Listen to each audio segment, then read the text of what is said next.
Hello homeschoolers and welcome to the land of Kakiak. My name is Laurel. Today I'm going to give you a flip through of my McGuffey's Second Eclectic Reader Reading and Writing Companion Notebook. Okay, if you haven't seen my notebooks, my previous videos on previous companion notebooks for the revised readers, I will link them in the description box. I actually do have some I designed a while back for the original readers. It's just not for all of them. For those of you asking, I do plan on making companion notebooks for all the McGuffey readers, the originals and the revised. I'm just trying to get through the revised first. Because the originals are actually copyrighted, I can't make copywork for them. So it just kind of throws off. They just can't be exactly the same as the ones for the revised. Let's take a look at what we have today. All right, so I worked from McGuffey's Second Eclectic Reader. If you're going to use these notebooks, you'll want an actual copy of the book because it does come with a nice table of vocals in case you want those. It comes with a few punctuation mark definitions. You don't want to miss out on her amazing illustrations. I always talk about these, but I just love them so much. It has all of the vocabulary words will be divided by syllable and include the diacritical marks. So I always want that information. And I also like that the type of font that they're using. This actually goes back to in preschool. So for Bo, I'll link these down below today too. I worked with a set of flashcards. It actually had that was like A through Z, but it was 3 different fonts. And there was a typeface, something more like this, a cursive font, and more like a Danelian handwriting font. And we played a lot of games of like memory and like matching up. Just a couple letters at a time, right? And building up, matching up those letters, matching. So between fonts and then also between capital and lowercase. It's funny, like a while back, I think it was one of these notebooks, one of these revised notebooks. The people that work at Amazon must not be, that are approving at KDP, that approve the books that are self-published over there. I was like, they must not be English first language speakers because it took me forever. I could not get them to approve this one book, and I could not understand what the problem was. And I finally called them and got a hold of them. Well, they didn't realize that English was also written in cursive, and so they kept, because my titles were in cursive, they kept saying that my titles were different than what I had typed in, into the information page about what it would be, because they have to match exactly. And I was like, I finally got hold of them, and I finally figured out. They're like, well, that it doesn't match. Like, you're writing something else for the title on the page. I'm like, did you know? I was like, do you know that English is also written in cursive? So they're like, what? So then it finally got fixed, and finally after weeks of going back and forth with them trying to get them to publish it, they just published it. But I always wonder, I don't know the answer to this. I wonder if other languages have other types of forms of writing. I wonder if they also have print and fancy writing, cursive or script, right? It says, okay, I Googled it, you guys. It says, cursive writing that we recognize today started developing in Europe in the 16th century. Connecting letters with loops and tails seemed to grow increasingly more uniform across languages as education became more available to the citizens of those nations. Interesting. Okay, I'll link this article I'm reading for you because it has some other interesting information about types of cursive and stuff. Anyway, so you're going to want the readers, right? Okay, so McGuffey's, they've already got a scope and sequence basically in them that's just built into the readers and decodable text, right? Just built in. I think it's the perfect, reader and reading instruction. I consulted the Eclectic Manual of Method for making this notebook. So, something interesting to keep in mind when your child is using these readers, how old they are and kind of what their developmental stage is. I feel like I've been talking to people in the comments about how the classical method breaks down the stages of development into grammar, logic, and rhetoric. And for us, and for what I gather when people are using the second reader, it seems like it's definitely falling into the grammar stage. So I'm going to give you a some quick notes on the grammar stage. So, and these are just generalities, but so grammar stage is roughly grades 1 through 4. Although I've heard people even put that through 6th grade. It's really going to depend on your kid, especially if you started school, the formal stuff, a little bit later. But the years in which building blocks for learning are laid, the mind is ready to absorb information at this age. There tends to be more of a focus on memorization. Weaknesses are there's an undeveloped capacity for abstract or critical thought. Needs, we need to make order out of the chaos for them, right? They need stability because they're just really absorbing information at this point. We need to provide information so children know how to recognize patterns and to know what questions to ask. It takes a lot of repetition and time to recognize patterns. So the notebook is going to be perfect for building in just repetition and patterns. The point of reading, our goals here are to lay a good foundation of phonics and to establish the habit of reading. Spelling, we're going to study the rules. This is like the perfect age. Yeah, you think, they're too young to memorize rules. Like, no, this is the perfect stage for memorizing rules. And grammar, we want to cover basic usage and mechanics. For writing, we want to focus on summaries and not ask them for original ideas. We want to always at least be prompting, give them a prompt. For literature, we're mostly just going to be asking them what happened, right? A tell back, right? So if you've seen my McGuffey language arts plan, you'll see there's already a lot of those elements kind of built into it.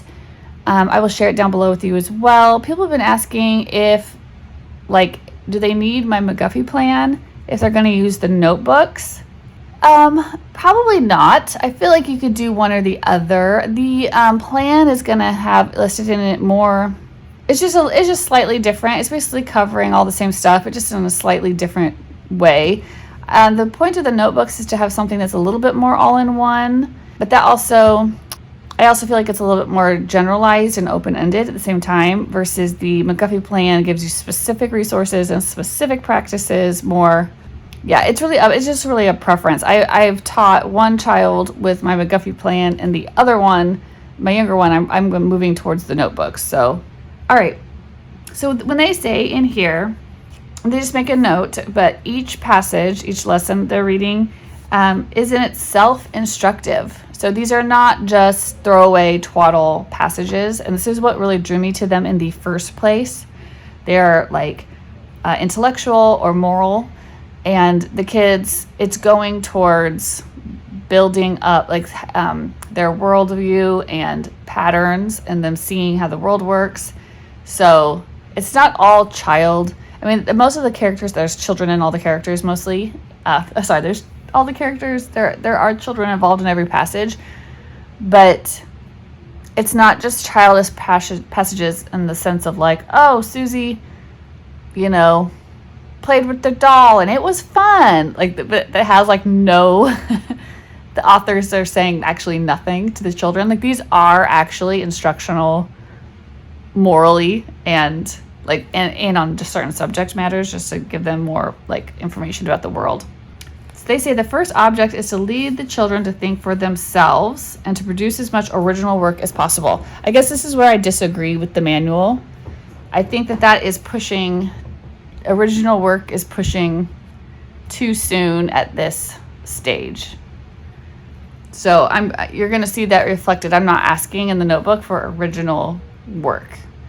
So our book focuses on some specific practices and, kind of phonics stuff and vocabulary and copy work, right? My big thing is just getting them to write in the correct form and to actually think about I want them to study the passages themselves and take in what the passages are giving them. This is the grammar stage. We are giving them information. I think you're going to put them on. I don't want to put them on overload. I will say that when we do, I guess if I ask for a tell back, they're summarizing back to me, but I'm not ever asking them or if I ask them specific questions, they can answer, kind of reading comprehension questions. But I'm not asking them to write me a story or come up with your own sentences or anything like that at this stage. So I guess I disagreed with the text on good conscience. I just couldn't really. But you can see if you disagree with me and you want your kids doing original stuff, there is space for that in the notebook, and I'll show you. They said to give the same attention to phonics and the diacritical marks, articulation and expression, and the daily writing of a portion of the reading lesson. Yeah, we've got that in there. Drilling on pronunciation. Explain to the class the meaning of any words that they think may be misunderstood. Making sentences from given words is a valuable exercise. And that's something, if I was going to do that, I would build that into just more of an oral daily practice.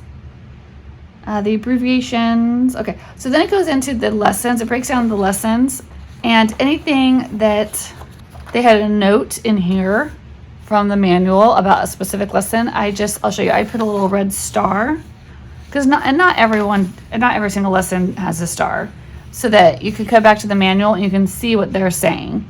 Sometimes it's just saying explain the abbreviation. This abbreviation for never. This one is they say be careful as to the pronunciation of sewing. There are two verbs, sew, S-E-W, which have a very different meaning from sew, S-O, right? So you may want to have this on hand, or at least, print off I'll link the manual where you can get it, just the PDF for free. It's in the public domain. And you may just want to print off just the second reader pages to keep along or to bind with your notebook. I don't have this in KDP. I don't have it, it's not on Amazon yet, but it will be as soon as I get a chance to get it formatted and get it up there. Okay, just another quick few things I would use with this are the spelling rules. These are my spelling rule flashcards. I would keep those handy. And here's a couple extras that come with the notebooks. This developmental sequence of phonological skills. So this is going to summarize for you. I just kind of shared an article about this the other day in a different table, but I kind of just made my own so that I could give it out and keep it with our notebooks. So it's got ages 5 through 9, and it's got the skills. And this is, following the science of reading. Recognizing rhyme, counting syllables, blends, isolates, compound word deletion, syllable deletions, segmenting, phoneme deletion. They went for a lot of deletion. I do a lot of substitution as well, like substituting one sound for another and having them do that. And then just kind of some examples here so you can see what that practice looks like. And then there's something like this that I would be using a lot. I will just use it as a bookmark. So I got two, one for each notebook. I did give some of my favorite comprehension questions for this age. This is just for oral exercise. Gave a list. If you want to add grammar into this, because they're not really adding, the manual doesn't instruct you really in anything to do with punctuation, except for maybe just pointing it out what it is. I just have a couple really simple kind of grammar things that you can, if you want to. I feel like I did these, with William, we did these kind of things with the second reader, especially this parts of speech one. I really wanted him to learn noun, pronoun, proper noun, verb, adjective, and adverb. So we worked on those a lot this year, and we would find them in the copy work. And a lot of times we would, I would say, today you're going to find all the nouns, and we would get a pink highlighter, right? And highlight, noun, and he'd underline all the nouns, and then he could fill them in if he wanted to. And then punctuation and sentence type, there's just something if you wanted to introduce that, just a little practice. You just have them, put which punctuation would end each sentence. So these come with the notebooks as well. Okay, so I split the notebook into 2 notebooks for the sake of size. So lessons 1 through 36 in the first one, lessons 37 to 71 the second. I actually gave 3 cover options. So this is the one that Bo liked, right? He liked this one. There was just a day where I was like craving some color, so I did this one, but I don't know why, but there's kind of like some white lines or something that was like around these squares. It doesn't look like that on the computer when I'm making it, but when I print it, so I didn't love it, but I left it in there anyways. And then this is the third option, this kind of quilt, sweet looking little quilt cover, isn't it cute?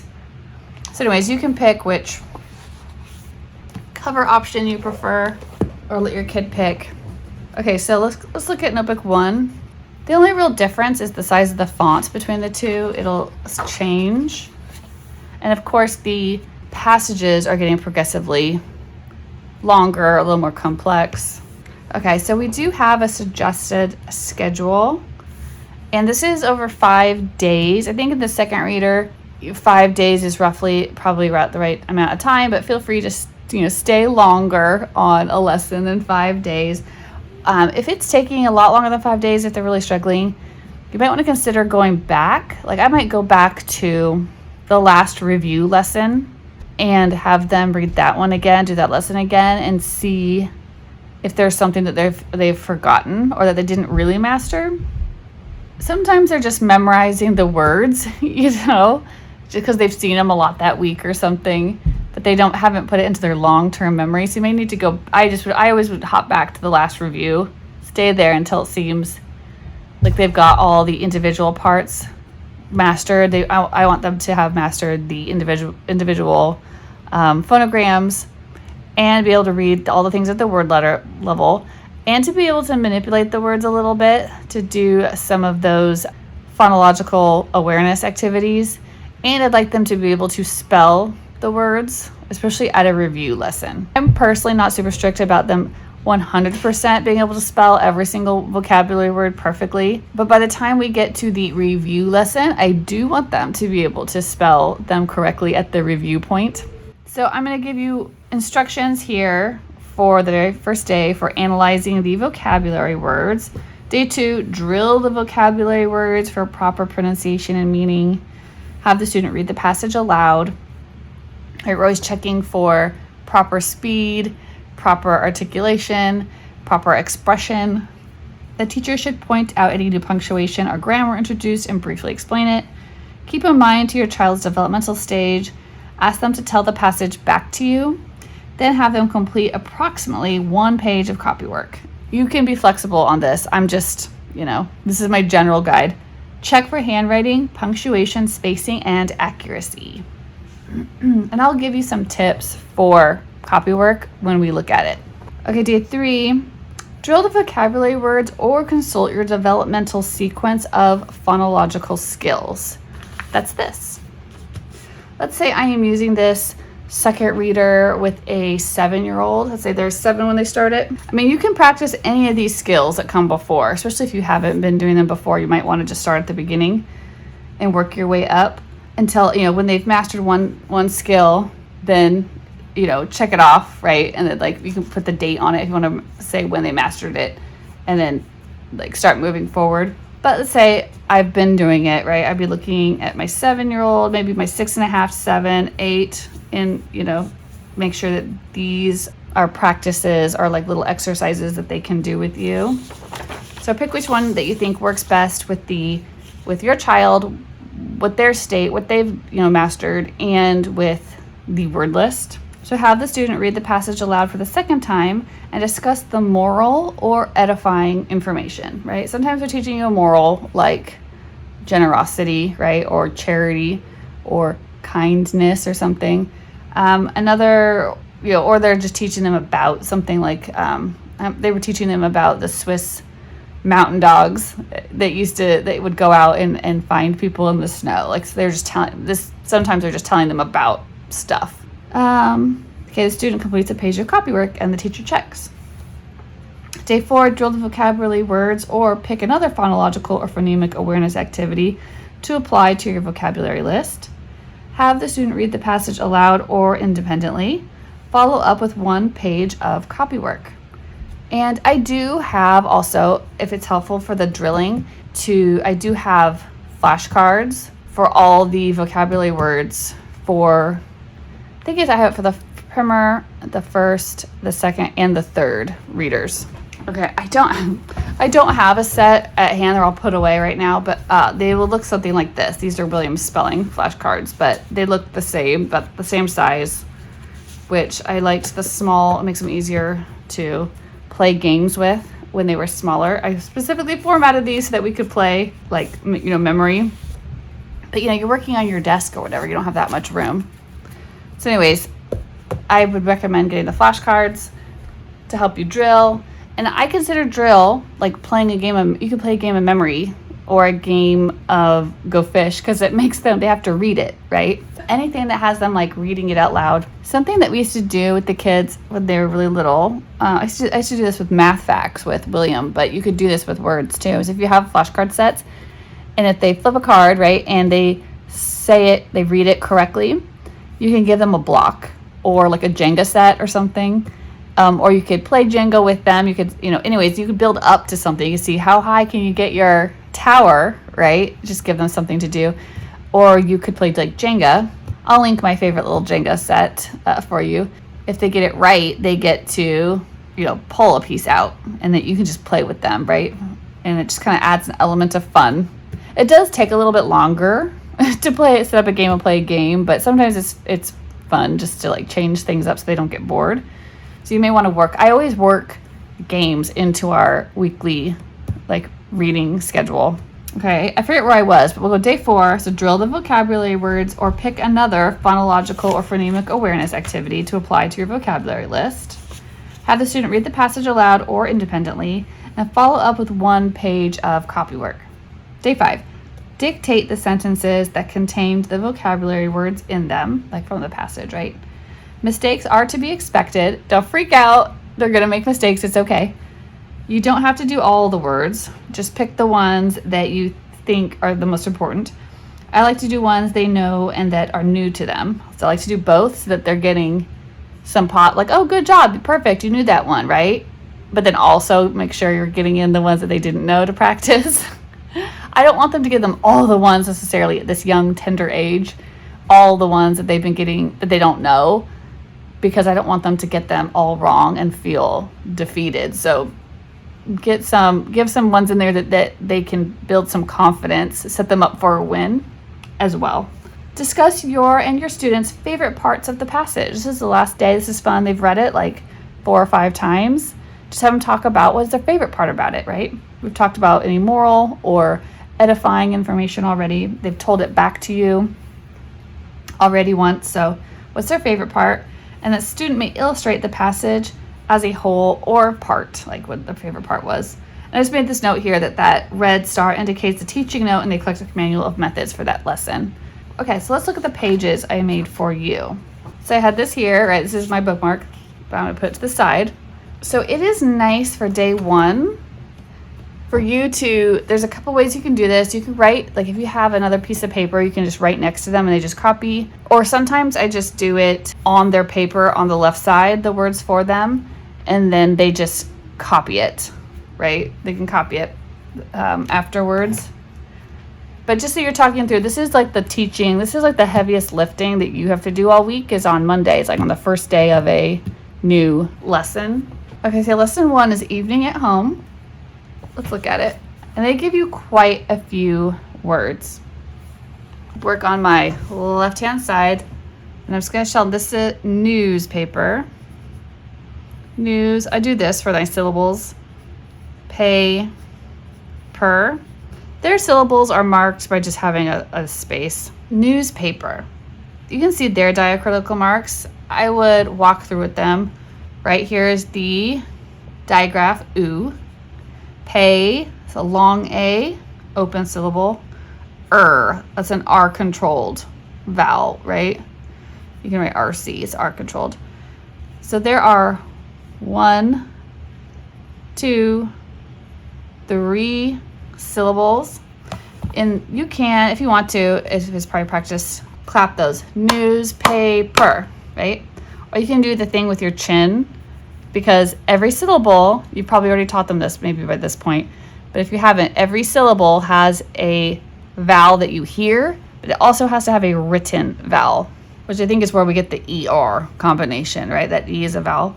But every vowel, if you put your hand under your chin, you open your mouth to say vowels, so you'll feel that your chin hitting your hand. News, pay, per. Right, so, and then which one is the accented? Is it newspaper? Is it newspaper? Is it newspaper? Right, it's newspaper, right? The accent is on the first syllable.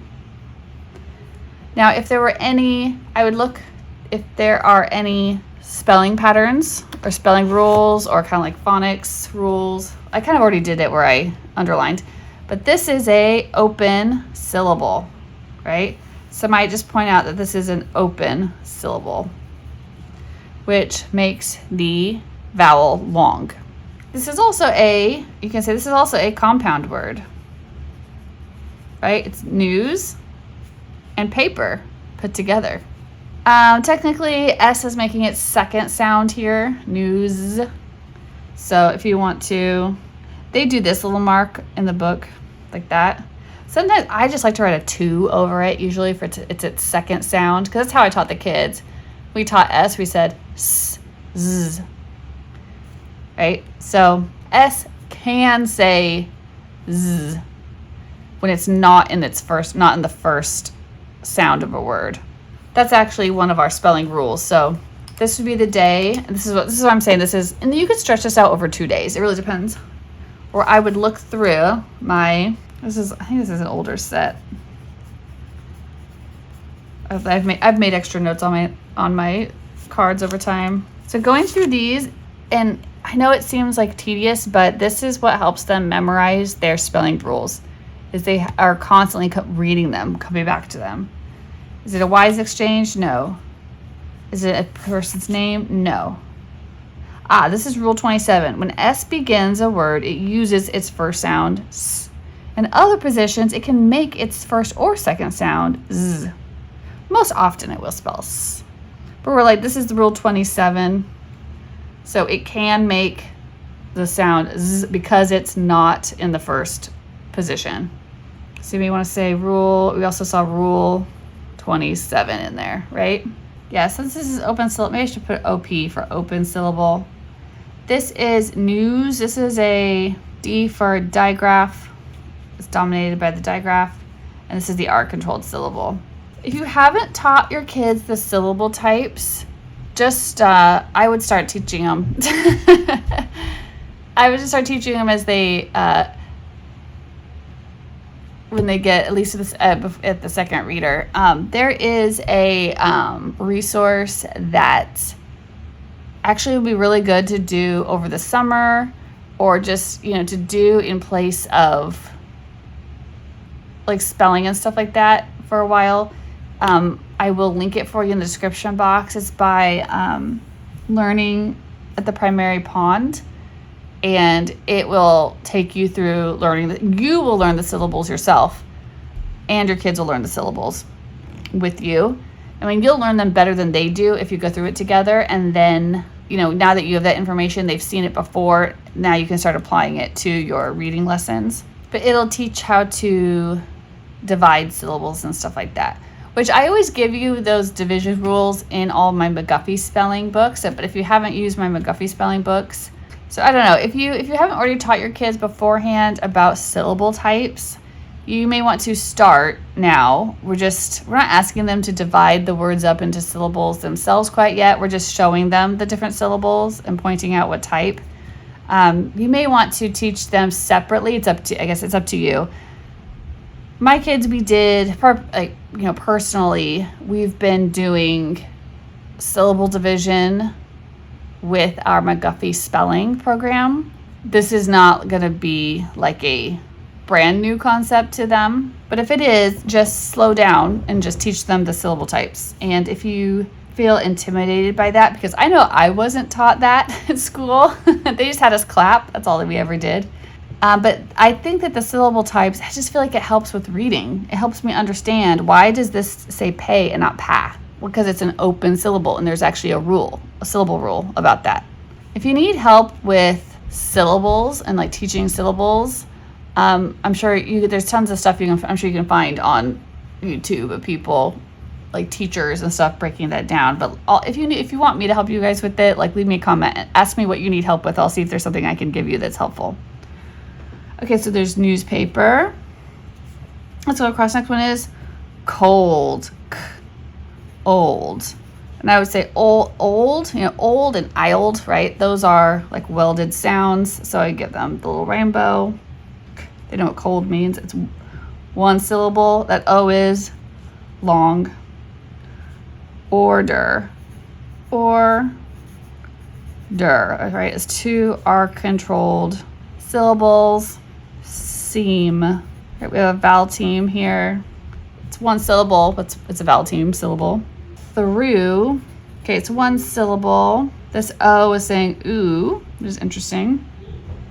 This is, like an Old English or the Middle English spelling that's carried through. And you may just want to show them this is a quadrigraph, right? All four of these letters makes one sound.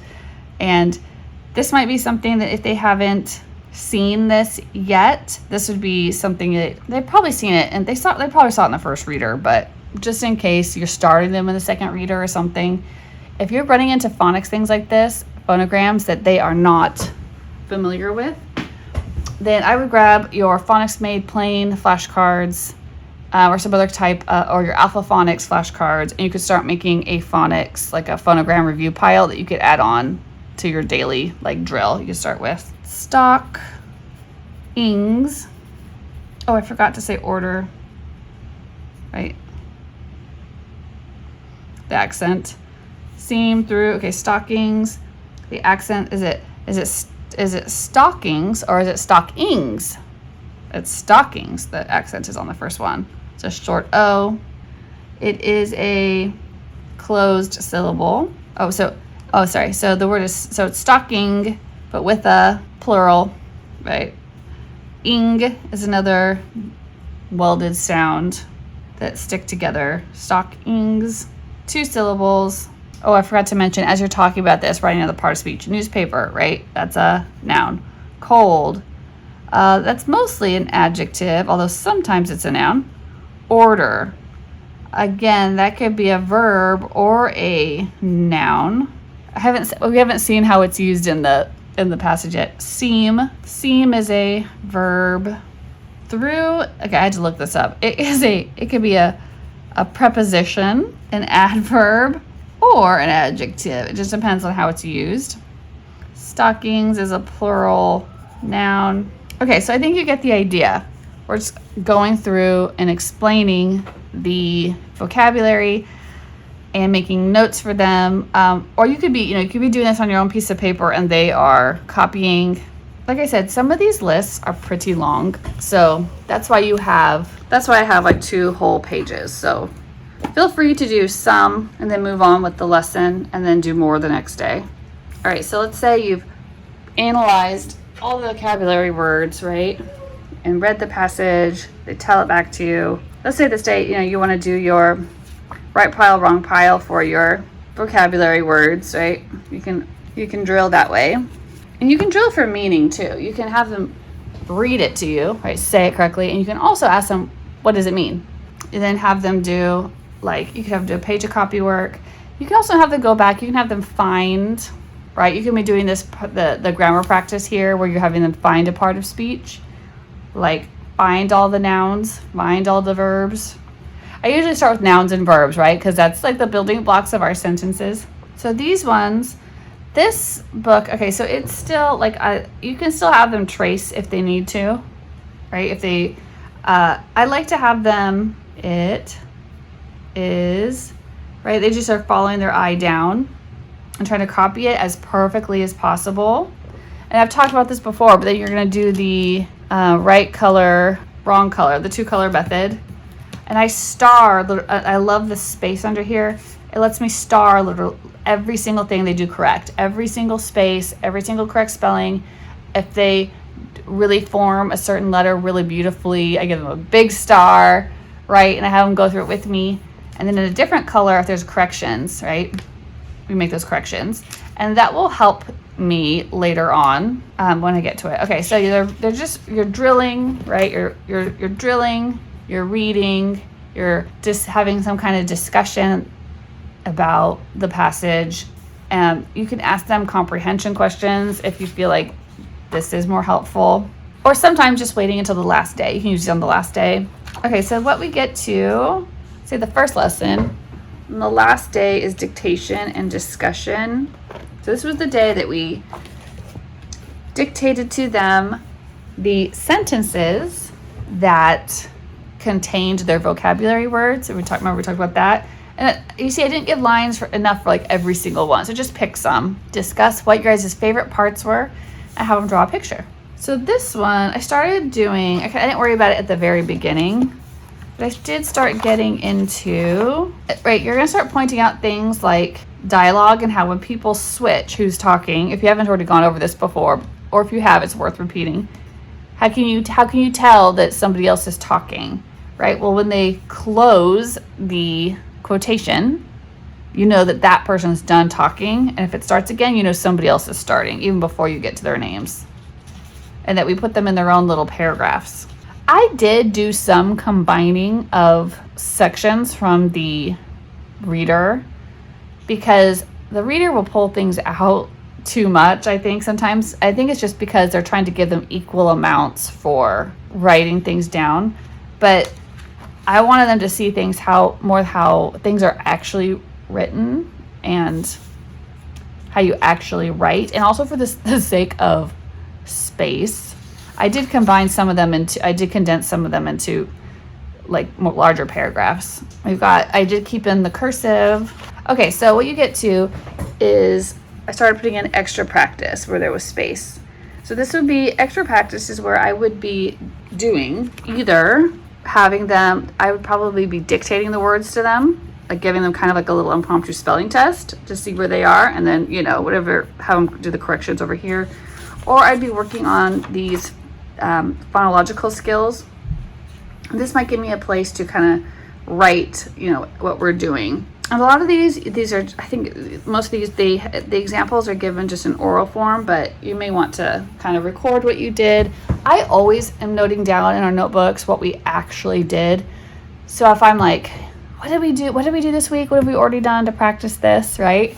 I can look back and check to see if there's something I knew I wanted to cover, or if I want to go back and review, to see if they've really mastered, if they can replicate what we already practiced. Or let's do it again, see if they get it this time without me helping so much or whatever.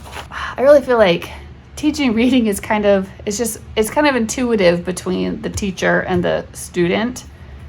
Because you just want to be, that's why I always say I hate really confining curriculum, because sometimes I feel like it's actually not to the benefit of the student to just follow the script. If the script isn't where they need to be, if they need a little extra tweaking or instruction. So the point of the notebooks is to try to be open-ended, but to try to give you tools or helpful things to decide on your own students daily, what your own little daily routine is going to be, your own favorite little games, your own favorite little flow. And you can always start out some more simple, and then as that becomes easy, like you could just start by just reading the words, just reading the passage, and just doing copy work, and then you can start adding in when that seems simple and your capacity feels like it's increased and your child's capacity is increased. Start working in more games or phonological skill practices. Okay, so that's what it is. Don't forget the stars. You can check back in your manual, on your manual pages. So what does it end up with at the end of this? There's obviously poems in there too. Right, so you can see the paragraphs are getting longer and stuff as time goes on. Okay, so that was the last one. Let's look at the second notebook. It won't take as long. I'm just going to show you that the font has changed size slightly.